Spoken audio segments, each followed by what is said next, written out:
fenomena penipuan yang membawa ajang pemilu sebagai trik atau modus menjebak masyarakat. Karena rata-rata penipuan terkait pemilu ini bisa dikategorikan pelanggaran hukum ya Pak, dan terkait apa saja? Silahkan Pak Andre. Baik, terima kasih. Pak, jadi kalau kita lihat dari modus yang ada dengan penggunaan APK ya, ini kan secara terminologi cybercrime ini disebut dengan bentuk voice phishing ya, dan juga bisa dikategorikan sebagai smishing, yaitu semuanya ini sebenarnya di-cover di undang-undang pidana kita. Di pasal 378 KUHP, di situ disebutkan bahwa penipuan masuk ke dalam ranah dan juga skop yang dilakukan dengan pengiriman APK. Kedua juga dari Undang-Undang ITE, di situ di pasal 32 juga secara jelas menyebutkan bahwa setiap orang yang sengaja tanpa hak melawan hukum itu juga bisa dihukum pidana paling lama 9 tahun dan juga denda sekitar 3 miliar. Jadi sebenarnya secara peraturan perundang-undangan tindakan-tindakan pengiriman undangan dalam bentuk APK dan juga penggunaan generatif IT yang memberikan efek penipuan ini sebenarnya kalau dilihat roots-nya, dilihat akar masalahnya dan peraturannya kita sudah ada yang ngatur. Ada tambahan juga di Undang-Undang ITE yang paling baru dan perlindungan data pribadi, itu juga ada beberapa batasan dan pasal-pasal yang melindungi orang yang terkena atau jadi korban dari tindakan pengiriman dari undangan atau mekanisme penggunaan APK ini. Pak Andre, mengenai penipuan jelang pemilu yang menggunakan file APK ini yang tengah viral dan sudah menjadi perhatian utama regulator, aparat hukum ini tentunya sudah sangat-sangat well aware. Tadi bahkan kita juga menyampaikan ini sudah sampai ke pihak cyber Polri. Langsung ditampilkan di Instagram mereka file APK yang mengenai PPS Pemilu 2024 ini sudah memakan korban cukup banyak ya. Saya ingin tanya, sejauh mana hukum bisa membantu melindungi hak dan kerugian atas data pribadi masyarakat, korban yang disalahgunakan oknum, dan juga pelaku penyebar APK tersebut, Pak Andre? Oke, baik. Jadi memang pertama korban harus melakukan tindakan pelaporan dulu ke institusi kepolisian. Di situ baru proses pidana penyidikannya dimulai. Karena memang aturan di KUHP dan Undang-Undang ITE ini memerlukan kerjasama atau dilakukan oleh kepolisian.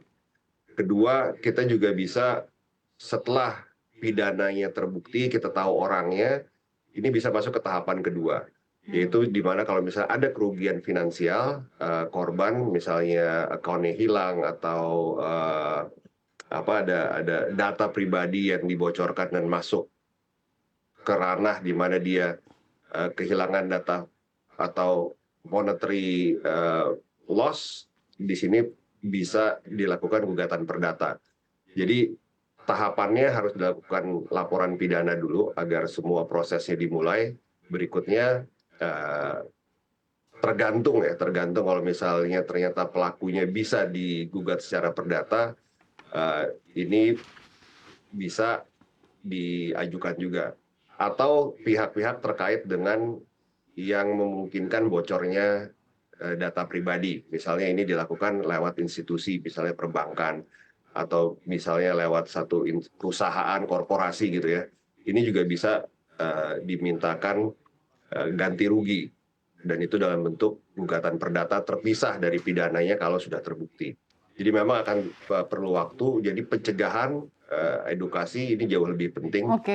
Karena kalau sudah kejadian ini ya prosesnya akan panjang. Ya. Jadi tindakan preventifnya ya Pak ya malah menjadi hal yang begitu penting ya Pak ya untuk menghadapi hal-hal penipuan seperti ini. Sebenarnya dengan notis bahwa filenya APK saja itu sudah mencurigakan ya Pak ya. Dan mungkin kita harus mengedukasi masyarakat juga untuk well aware ya tidak membuka file tersebut, tidak mendownload dan lain-lainnya. Nah Pak, ini masih mengenai proses setelah misalnya ada masyarakat yang akhirnya mendownload file tersebut. Nah apabila dalam suatu kasus terkait file APK ini dan juga peretasan data pribadi, akun WhatsApp ataupun media sosial seseorang diambil alih dan malah digunakan untuk menjadi medium menipu orang lain, dari pihak korban itu bisa tidak mengajukan gugatan perdata dan pidana kepada para pelaku? Ya, bisa, dan seperti yang saya sampaikan tadi dimulai dari gugatan pidana dulu. Hmm. Kedua, kita juga bisa, karena ini korban ya, ada lembaga di Indonesia, LPSK, itu Lembaga Perlindungan Saksi dan Korban, yang juga memberikan perlindungan. Karena kita sebagai korban phishing, data kita dipakai atau bahkan dipergunakan untuk menyebarkan konten-konten yang melanggar hukum misalnya, atau melakukan penipuan ke yang lain, misalnya ke WhatsApp kita di hijack dan orang di kontak kita juga menerima pesan dan juga tertipu. Nah ini kan kita sebagai korban ya. Selain pidana, perdata, kita juga bisa minta ada perlindungan dulu. Jadi keterbukaan informasi di Undang-Undang PDP, kalau begitu kita tahu akan ada sudah terjadi kebocoran, kita harus melaporkan juga. Nah ini yang saya rasa selain preventif juga bagaimana kita melakukan penanggulangan pada saat kita memahami akun kita dihack atau Iya, iya. hal-hal seperti itu setelah kita compromise lah. Iya, iya. Pak Andre, kalau situasinya adalah data pribadi seseorang ini digunakan dan dicatut untuk pendaftaran anggota partai gitu ya, terkait pemilu. Ini kita lagi ngomongin skenario-skenario yang mungkin saja terjadi gitu ya Pak ya. Apakah pelaku yang melakukan tindak kejahatan ini dipastikan akan terkena hukuman pidana kalau misalnya benar gitu ya, berhasil ditemukan bukti-buktinya oleh aparat hukum? Kalau hanya pendaftaran partai sebenarnya kan nggak ada konsekuensi kerugian langsung ya Mbak ya.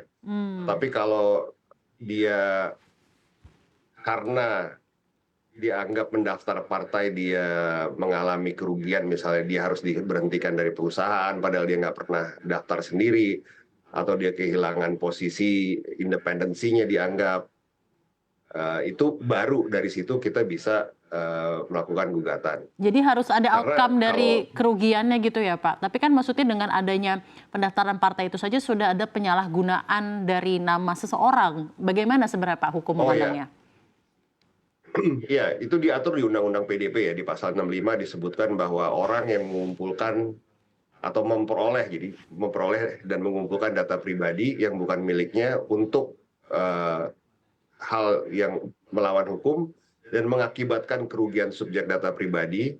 Yang kedua, orang yang mengungkapkan dan juga menggunakan data pribadi itu bisa ada pidananya paling lama 5 tahun dan juga denda 5 miliar. Jadi konsekuensi dari pengumpulan, memperoleh, itu sudah ada perlindungannya di Undang-Undang PDP. Jadi saya rasa